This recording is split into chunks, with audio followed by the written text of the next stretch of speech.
¿Ya escuchaste hablar del libro más prohibido y censurado de la historia? ¿Será que hay algo que nos están ocultando?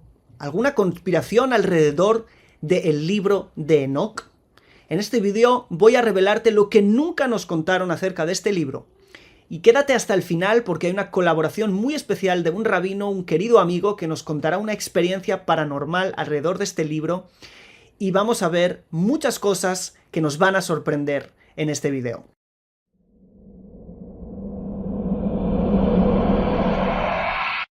Shalom a todos, me llamo Daniel Chapán, bienvenidos a nuestro canal. En esta ocasión venimos a hablar del libro más misterioso de toda la historia. Este video lo dividiremos en 5 partes para que quede muy claro, de alguna manera, de qué libro estamos hablando, qué está escrito en él y cómo podemos sacar beneficio del mismo. En la primera parte hablaremos de qué es el libro de Enoch y qué no. En la segunda parte, cuándo fue escrito. En la tercera, en qué idioma y cómo se transmitió hasta nosotros. En la cuarta parte, qué está escrito en él. Y en la quinta parte, la conspiración alrededor de este libro. Y terminaremos con una colaboración y de alguna manera reflexionando cómo podemos sacar beneficio personal y espiritual del libro de Enoch. Shalom, quiero hacer una pausa de unos pocos segundos para invitarte a la Academia Co-Creadores en WhatsApp, donde vamos a tener materiales completamente inéditos míos y de otros ponentes en hebreo disponibles en español. Si quieres unirte al grupo de WhatsApp, haz clic en el link que está en la descripción del video o en el primer comentario fijado. Vamos a por la primera parte. El libro de Enoch es un misterioso libro en la tradición judía, considerado uno de los libros apócrifos, por cuanto no entró en el canon bíblico. El libro lleva el nombre del personaje bíblico Enoch o Hanoch en español, y ya el relato bíblico le da una sombra de misterio a este personaje, pues de él está escrito que nunca murió, o como mínimo esta puede ser una posible interpretación de ese texto. Está escrito allí en el capítulo 5, ¿sí? En Génesis capítulo 5, verso 25, y no está, pues lo tomó Dios. Si quieres saber más acerca de estos textos que hablan de Enoch y el misterio y cómo descodificar los textos bíblicos, ¿sí? En hebreo original, te dejo aquí en la etiqueta acerca de Enoch, para que lo puedas ver después. Muchos interpretaron este pasaje como que Dios se lo llevó del mundo, y ahí empezó la sombra de misterio alrededor de Enoch. A nivel técnico tenemos que saber que hay varios libros de Enoch. El primero es el primer libro de Enoch, o el libro de Enoch Aleph en hebreo, y es el cual nosotros vamos a hablar. Es el famoso libro de Enoch, el más antiguo y el del que hablaremos hoy. El segundo fue encontrado en una antigua iglesia eslava y se le conoce como Los Secretos de Enoch, o el segundo libro de Enoch, pero no tiene que ver con el primero. Algunos lo datan un siglo antes de la era común, otros un siglo después, y según el investigador israelí Abraham Kahana, se escribió en Jerusalén en hebreo mientras estaba construido el templo. Eso es lo que sabemos. Luego está el tercer libro de Enoch, o el Enoch hebreo. Es un libro que data la Edad Media temprana, el siglo V aproximadamente, y aunque el libro mismo se dice ahí que se escribió en el segundo siglo, se data más tarde. Algunos lo llamaron el libro de Enoch de Rabbi Ishmael, sumo sacerdote, y tiene muchos parecidos con el libro de Enoch el primero. Nosotros nos vamos a centrar, como hemos dicho, en el primer libro, pero es importante para mí que lo sepan por si algún día están leyendo algún libro de Enoch, tienen que saber cuál de ellos está leyendo. Vamos a la segunda parte del video, cuándo fue escrito y las influencias de la época. Esta es una parte muy importante para entender la quinta. Se cree que el libro de Enoch se escribió en el tercer siglo antes de la era común, y es muy importante entender este contexto histórico. Entre el final del canon bíblico, que es también el final de los profetas y de la profecía en Israel, y los primeros libros que se escribieron en la época del Segundo Templo, ¿sí? En el judaísmo del Segundo Templo, que tenemos hoy como la Mishnah, hay una época en medio que de alguna manera es como si no hubiera mucha literatura. Cuando tú entres en una yeshiva, en un centro de estudios judío en el día de hoy, Vas a encontrar el Tanaj, sí, la Biblia, y después los libros van a empezar a citar el siglo II aproximadamente. ¿Qué pasó en el medio? Sí, es como si hubiera un hueco literario, ¿sí? La verdad es que no se escribieran libros. Hay una literatura. Se escribieron libros, pero eran libros que no entraron en el canon bíblico y fueron llamados Sfarim HaChitzonim, los libros externos, ¿sí? De alguna manera les dejaron fuera. Para entenderlo mejor, según la tradición judía, después de los profetas Egeo, Zacarías y Malaquías, que son los últimos, se terminó la profecía en Israel, ¿sí? Y estos libros eran posteriores a estos profetas. Por lo tanto, no se considera que escribieron con Nebuat Emet, con profecía de verdad. El problema es que estos libros tienen una cercanía muy grande a la literatura bíblica. Estos tienen un estilo muy parecido al mismo. De hecho, hay partes del libro de Enoc muy parecidas, por ejemplo, a partes del libro de Daniel que sí entró en el canon. Como los sabios dejaron fuera estos libros, digamos, del canon, esto no fue algo tan sencillo y que todo el mundo estuviera de acuerdo. Nosotros vemos en muchos grupos de la época, ¿sí? Lo que son llamadas las sectas del tiempo del judaísmo del Segundo Templo, no sectas como hoy, sino grupos como los esenios, por ejemplo, o otros grupos, los hijos de la luz, etc. Vemos muchas influencias de estos estilos de los libros apócrifos en sus vidas, en su manera de pensar, en sus escritos también, ¿ok? Entonces, vemos como en esa época no todo fueron flores. Por eso, la Mishnah misma nos dice en el Tratado de Sanedrín, capítulo 10, que Kol hakoreh basfarim hachitzonim, ¿sí? Todo el que lee los libros apócrifos o los libros externos, en lo helek laolam haba, no tiene parte en el mundo venidero, hasta ese punto. ¿Pero qué quiere decir eso en verdad? Algunos entendieron que están prohibidos, otros entendieron que no son los libros apócrifos, sino fueron algunos libros que realmente eran libros llenos de herejías y llenos de tonterías. Pero podemos leer esto de otra manera. ¿Qué es Kol hakoreh? Todo el que lee. La palabra koreh, ¿sí?, es usada muchas veces en la Mishnah y en el Talmud para hablar de aquel que lee la Mikra, que de hecho la palabra Mikra, que es una palabra para Biblia, está basado en el libro de Esdra 8.8, ahí está escrito así, es una palabra que habla de Biblia y viene del verbo leer. Entonces, todo el que lee los Sfarim HaChitzonim es todo aquel que los hace Mikra, que de alguna manera dice que estos libros son libros de profecía de verdad.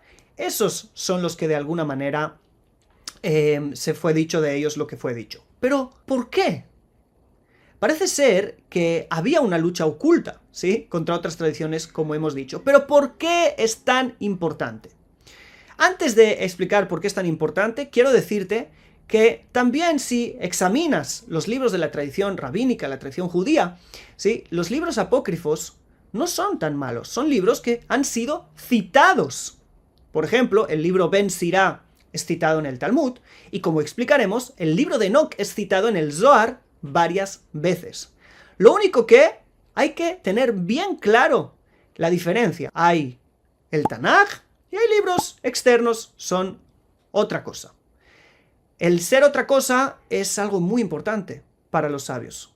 Primero tengamos en cuenta qué influencia ha tenido la Biblia, ¿sí?, a nivel universal.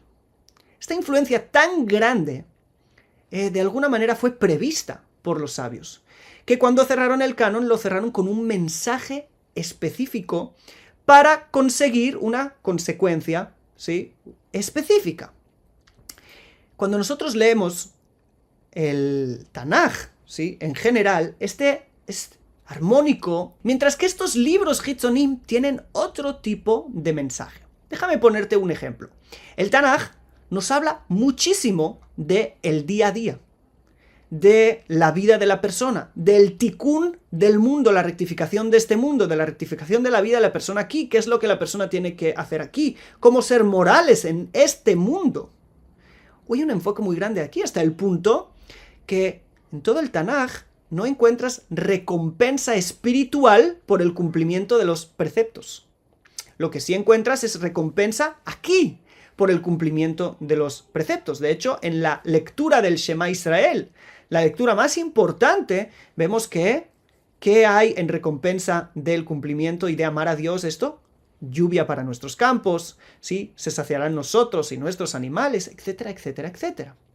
Vemos que el Tanaj está mucho más concentrado en este mundo. Mientras que todos estos libros, también por la época en la que se escribieron, que es una época después del exilio, que es una época donde Israel no tenía más su nación, donde se preveían muchas cosas negativas, de alguna manera, por instinto parece ser, empezaron a hablar de otros mundos, empezaron a hablar de el futuro, porque no había presente. Entonces se centraron mucho más en los ángeles, los cielos, lo que va a pasar, hasta el punto que en el libro de Enoch casi no tienes referencias de cómo ser una persona mejor o cómo servir a Dios mejor en tu día a día, sino hay un montón de mensajes a futuro. Imagínense que los mensajes que hubieran pasado a todas las generaciones fueran estos. Hay una diferencia muy grande. Los mensajes morales del Tanaj, siempre decimos, que han cambiado el mundo. El hecho del valor de la vida, el hecho de que haya un día de descanso para toda la humanidad, el hecho de que la esclavitud se considere como algo negativo, porque el que lee correctamente el Tanaj, aunque hay esclavitud, se dará cuenta de que el Tanaj pone leyes en contra de la esclavitud, de la libertad de los esclavos cada cierto tiempo, etcétera, etcétera. Todos esos mensajes que hablan del tikkun del mundo, de alguna manera se hubieran difuminado, ¿sí? Se hubieran desequilibrado y hubieran tomado más fuerza, mensajes que parece ser que los sabios decidieron que esos no son los mensajes que tienen que pasar al mundo. El estar ocupado en el futuro, en los cielos, de alguna manera te hace, sin querer, abandonar aquí. Así que quiero decirte que el contexto del tiempo en el que se escribió y el por qué fue dejado, digamos, fuera y todo lo que hay alrededor del libro de Enoch no es casualidad. No es casualidad en absoluto. Todo esto aparte de que los sabios seguramente vieron con su grandeza que estos libros tienen profecía y estos no, ¿sí? Te estoy dando motivos más lógicos y comprensibles acerca del porqué. Así pues, podemos concluir que el libro de Enoch se escribió en una época donde había cierto conflicto, ¿sí? Digamos, atrás del telón, y que eso obviamente influencia en la relación que hoy tenemos con este libro. Dijimos que se escribió en el tercer siglo antes de la era común, y esta fue la época de los Hashmonaim, los Hasmoneos, donde el helenismo se extendió en Israel, y esto tampoco es un dato menor. Vamos a la parte 3. ¿En qué idioma se escribió y cómo nos fue transmitido? El manuscrito más antiguo que tenemos hoy fue escrito en la lengua llamada Gez, ¿sí? Que es como un dialecto etíope, ¿sí? Parece ser que hay una historia del reino de Inglaterra, se mandó a alguien a buscarlo allí porque se supo que había un libro así. Se sabe que tanto la iglesia etíope como el judaísmo, según la tradición etíope, consideran este libro un libro sagrado. Ahí se fue a buscar y se encontró, ¿ok? Sin embargo, se piensa que esta es una traducción del latín, que se tradujo a la vez del griego, que se tradujo a la vez del arameo o del hebreo, o de los dos. Así que tenemos la traducción de la traducción de la traducción de la traducción. Pero ¿por qué latín y hasta el Gez de hoy?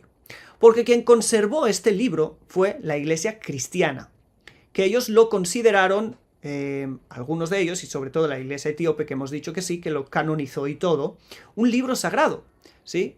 Y esa era la lengua oficial, el latín. Y casi se puede decir que tenemos hoy este libro gracias a que, de alguna manera, el cristianismo lo transmitió. Si no, seguramente se hubiera perdido, y hablaremos de eso también después en la quinta parte, porque todo esto es parte de la conspiración de la que te hablé al principio. Y este no es un dato menor. Vamos a la cuarta parte. ¿Qué está escrito en el libro de Enoch? Vamos a hacer un pequeño resumen del mismo. Este libro está dividido en 5 partes. Sí, algunos dicen incluso que eran 5 libros distintos, lo que me parece muy interesante, ¿sí? Como los 5 libros de la Torá. La primera parte. Allí se habla del día del juicio final, en el tiempo final, hay revelaciones de Enoch y de cómo los ángeles bajaron a la tierra y desearon a las hijas de los hombres, ¿sí? En Génesis 6, es una interpretación de Génesis 6.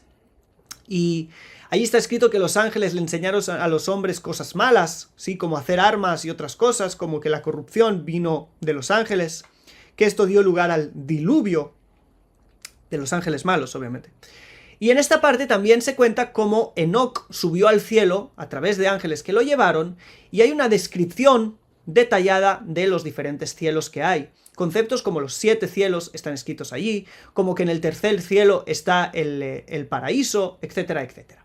En la segunda parte se nos habla de el Mesías, de la recompensa de los justos y el castigo de los malvados en el futuro, entre otros conceptos.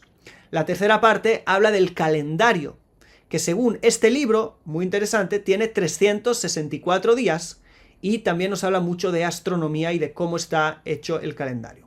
La cuarta parte habla de sueños de Enoc y de la interpretación de estos sueños a través de Mahalalel, donde se anuncia una destrucción de la tierra que al parecer tenía que ver con el diluvio.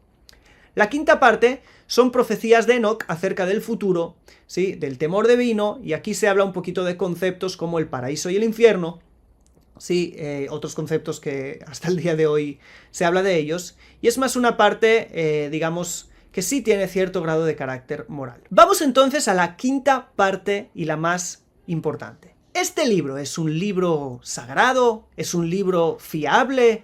¿Es acepto? ¿No es acepto? ¿Y qué hay alrededor de él? Como ya dijimos, la tradición judía, menos la etíope, no aceptó el libro de Enoc como un libro sagrado.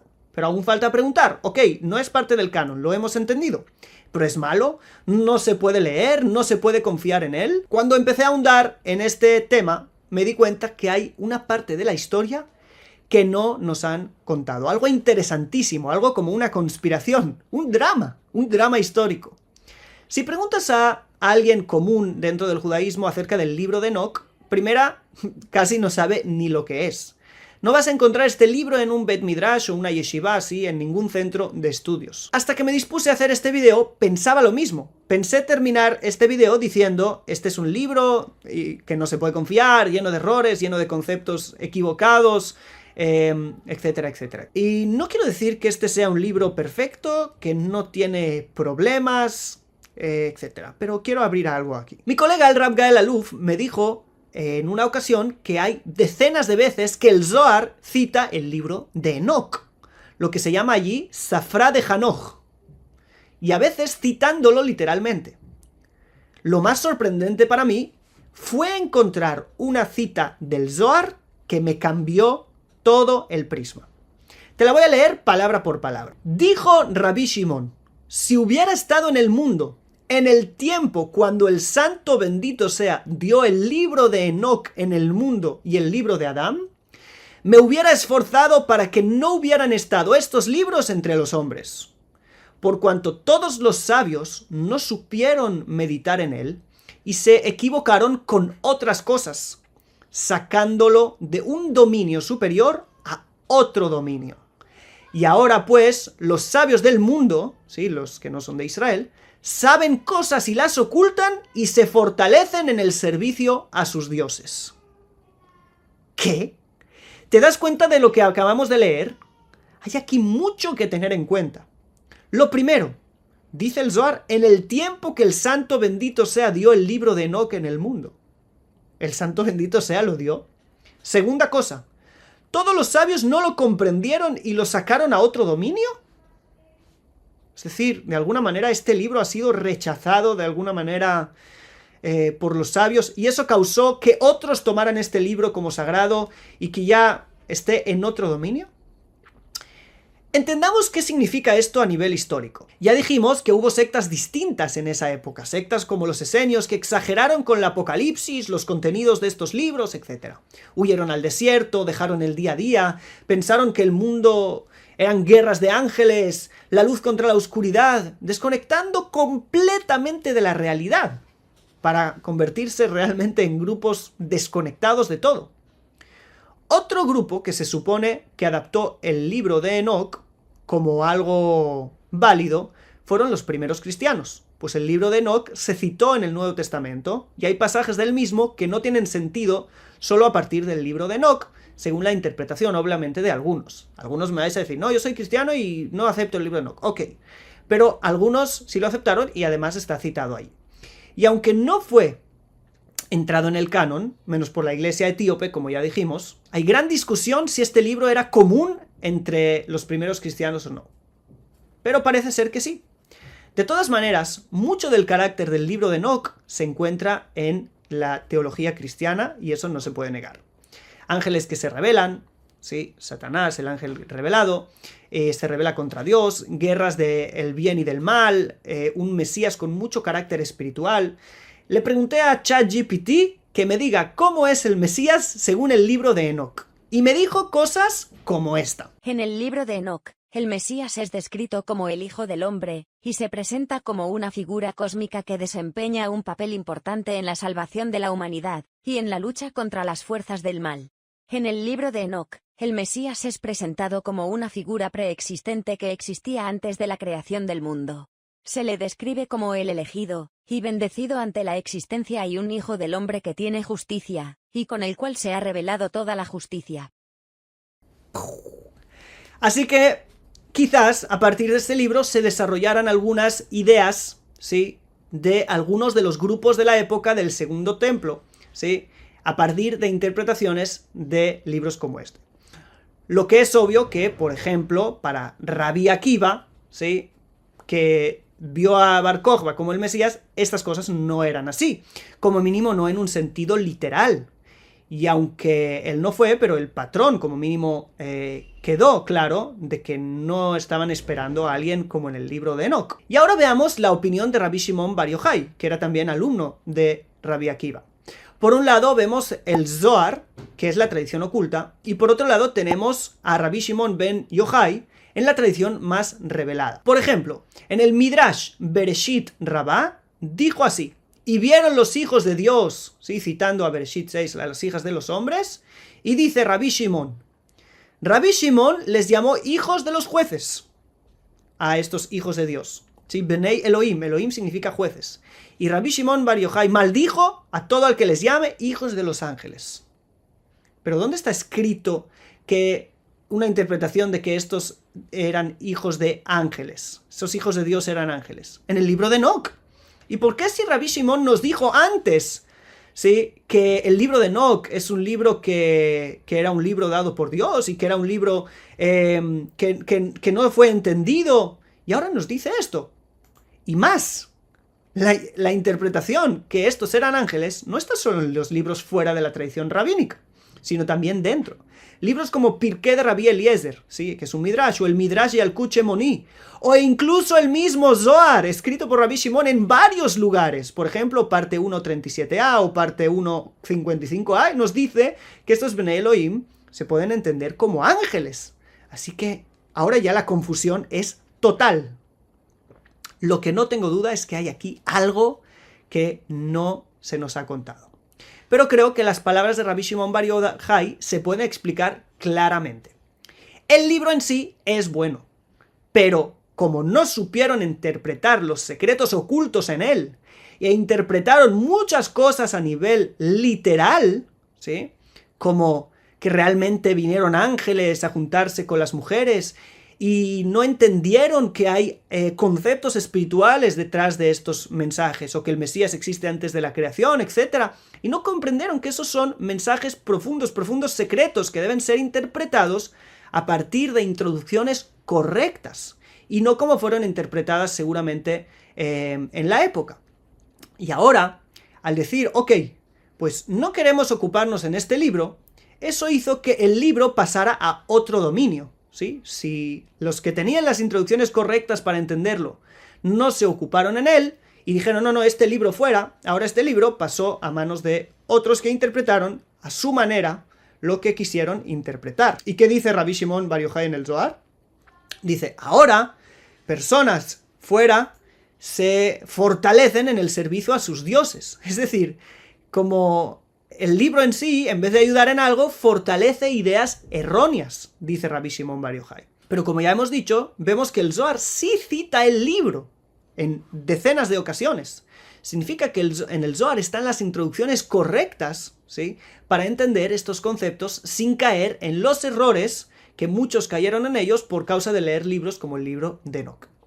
Así que podríamos decir que el libro de Enoc fue el libro incomprendido por un lado y el libro despreciado por el otro. Como persona ultra curiosa, no voy a poder sino empezar a ahondar un poco más en este libro, teniendo en cuenta los problemas que tiene. Primero, la falta de tradición.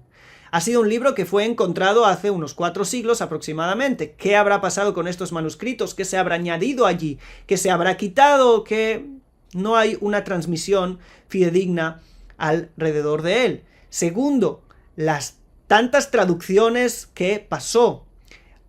Otros conceptos que pueden quizás contradecir, otras cosas que son bases para nosotros, etcétera, etcétera, etcétera. Teniendo en cuenta esto, y aún así, sabiendo lo que está escrito en el Zohar, creo que hay que darle una nueva oportunidad al libro de Enoc para verlo distinto, para verlo desde un punto de vista completamente renovado. No estoy seguro, ni estoy afirmando nada. Estoy yo en un proceso de curiosidad y de búsqueda, así que no digan, Daniel ha dicho que el libro de Enoc sí, o que el libro de Enoc no, o que el libro de Enoc...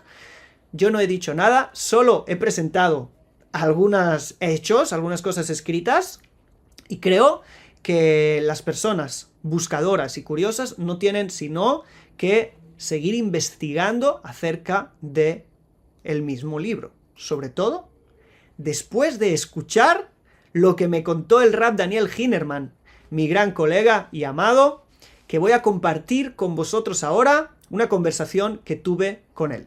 Así que presten atención. La primera vez que, viviendo en un sótano pequeñito lleno de libros y dedicado todo el tiempo a estudiar en Jerusalén, un día me tenté y abrí Sefer Hanoch, el libro de Enoc. Y claro está, yo no estaba preparado para abordar los secretos que hay ahí adentro. Y yo no sabía que todo es metáfora de algo más, y que lo que ocurre en el mundo de Asiá, de la acción, es metáfora del mundo de la formación, y del mundo de la creación, y así. Y como no sabía, abrí el libro, y fue como que se hubieran escapado de adentro del libro cosas que estaban escritas en él, fuerzas, nombres, que se liberaron y quedaron en la estancia, y de pronto entonces, una mesa que estaba a 1 metro y pico de mí, había sobre ella una taza con asa, y estaba parada, y no tenía nada dentro, y de pronto la taza, por cuenta propia, se volcó, y rodó de alguna manera, y cayó al piso, y no se rompió. Y yo estaba pasmado en mi sillón, mirando ese portento, cuando de repente toda la estantería, toda la biblioteca que estaba frente a mí, escasamente 1,5 metros adelante mío, y que llevaba muchos años bien afirmada a la pared, y no hubo ningún terremoto ni nada parecido, toda esa biblioteca se me vino encima. Ahí aprendí que no se juega con la sabiduría verdadera, que no hay atajos, que hay que hacer el camino. Gracias por hacérmelo acordar. ¡Wow! Así que ya has visto todo lo que se nos ha contado alrededor. Hay mucha sombra alrededor, hay mucho misterio. ¿Cómo deberíamos interpretar lo que le pasó al Rav? Esto te lo espero en los comentarios. ¿Qué crees que deberíamos interpretar? ¿Qué piensas de todo lo que te he contado? ¿Qué piensas del libro de Enoc en general? Todo eso en los comentarios. Si te ha gustado la información que te transmití en este video, dale like, suscríbete al canal, déjame un comentario que siempre nos ayuda muchísimo y sobre todo tenés muchos videos más de crecimiento espiritual, de personal y también de formación en nuestro canal. Te espero allí para más contenido. Shalom Ubraja.